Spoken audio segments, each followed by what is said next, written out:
Hey guys, Jess with PeekabooWreaths.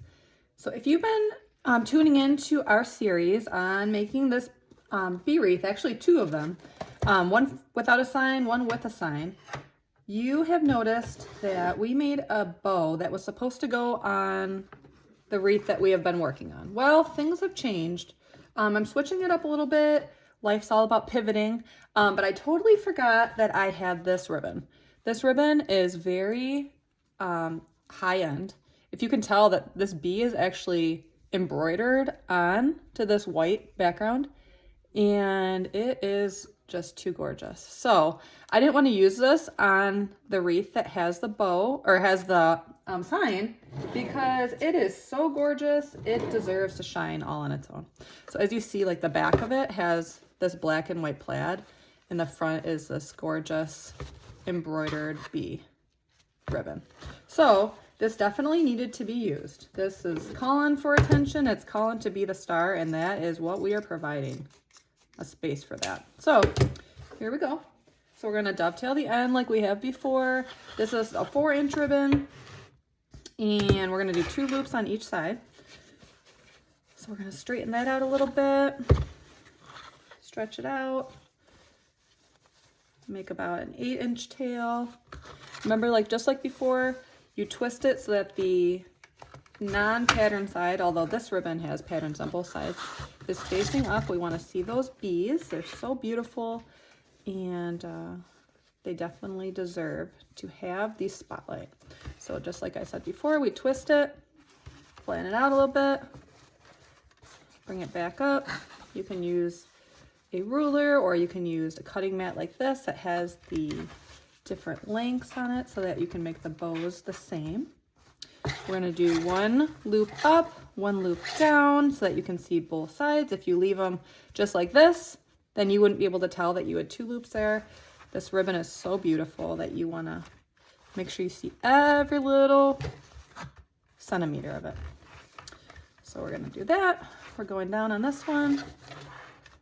As you can see, we're doing the 2 loops on each side.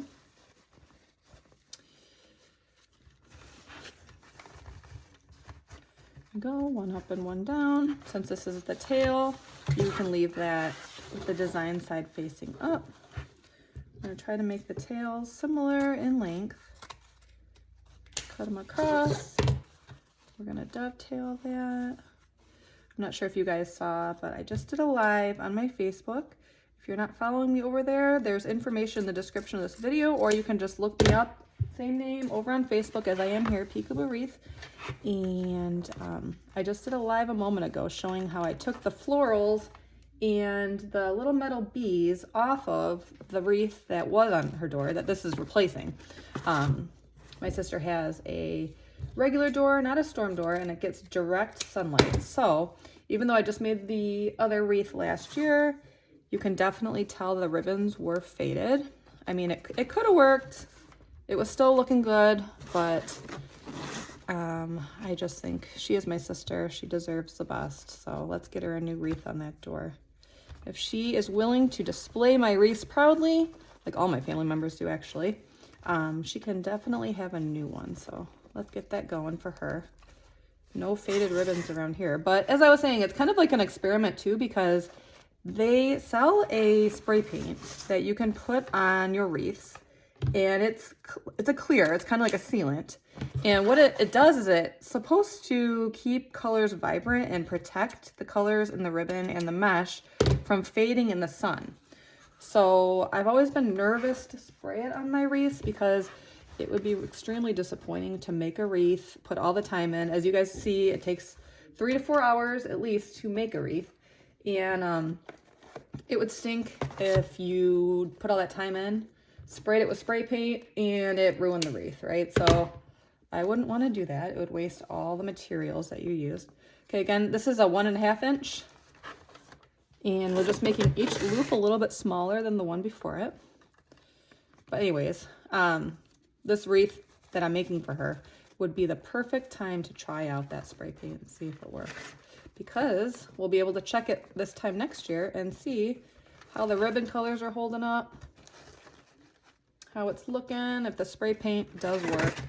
as a sealant to guard it from the sunshine. Have you guys ever used that spray paint before, that sealant spray paint on your wreaths or on anything outside? Let me know. So again, we used a 4-inch ribbon. We used a 2.5-inch ribbon, which is that yellow. This one's a 1.5-inch for the black. We're putting that yellow one in between so that we can see it. This one we leave the pretty side up just because it's our tail. Cut it, dovetail the bottom of that ribbon. Just gives it a little bit more of a professional look.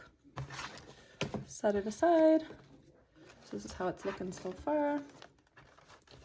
Then we're going to come in with this one here. We're going to dovetail those ends, which we haven't yet. Like this. You're going to stretch out that tail. We're going to make the loop.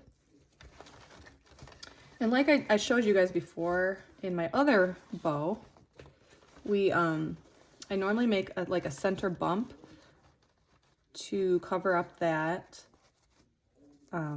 chenille stem or pipe cleaner in the middle.